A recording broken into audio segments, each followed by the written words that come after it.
Lagi jenayah membabitkan kegiatan dadah. Persoalannya, sejauh manakah tindakan yang diambil pihak berkuasa bagi membantras kegiatan jenayah ini? Saksikan visual yang disediakan. Setakat ini tindakan bagi mengatasi masalah dadah ini bukan saja kita tumpukan di kawasan Balakong, malahan ke seluruh negeri di Selangor ni lah.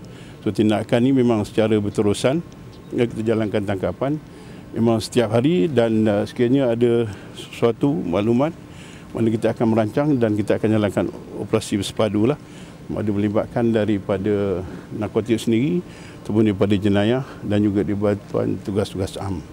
Yang mana dalam operasi ini kita telah masuk di kawasan ini, iaitu khusus bagi kawasan perindustrian Balakong. So pada pagi ini kita masuk lebih kurang dalam pukul 6 pagi. So dengan kekuatan 11 pegawai dan 72 anggota lah. Dan pegawai-pegawai yang terlibat dalam operasi ini, yang pertama daripada unit Sting di Bukit Aman, iaitu Special Intelligence Sting Special Tactical Intelligence Narcotic Group daripada Bukit Aman.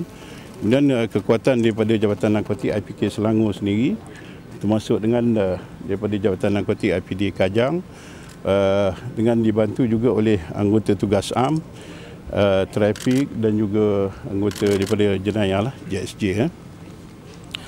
So dalam tangkapan pada pagi ini, iaitu kita telah berjaya membuat tangkapan sebanyak 51 tangkapan pada pagi ini, dan satu kes memiliki 2 Seksyen 12(2), dan terdapat juga kes wanted, 3 kes wanted dan 1 motosikal curi, dan selebihnya adalah terdiri daripada penagih-penagih dadah lah. Yang mana kita dapati yang datang mengambil dadah di kawasan ini bukan saja di kawasan sekitar ni, kawasan Balakong, kawasan Kajang, daripada Serdang, dan ada juga daripada Kuala Lumpur dan daripada Seremban. Mana mereka ni daripada luar datang mengambil bekalan dadah di kawasan ni lah. So jenis dadah kebiasaannya yang terdapat di kawasan ini adalah yang diedarkan jenis heroin dan juga syabu. Jadi operasi untuk di kawasan perindustrian Balakong ni bukan saja kita buat pada kali ini, tapi sebelum tu kita pernah juga menjalankan operasi di kawasan ni, iaitu bagi tahun 2013,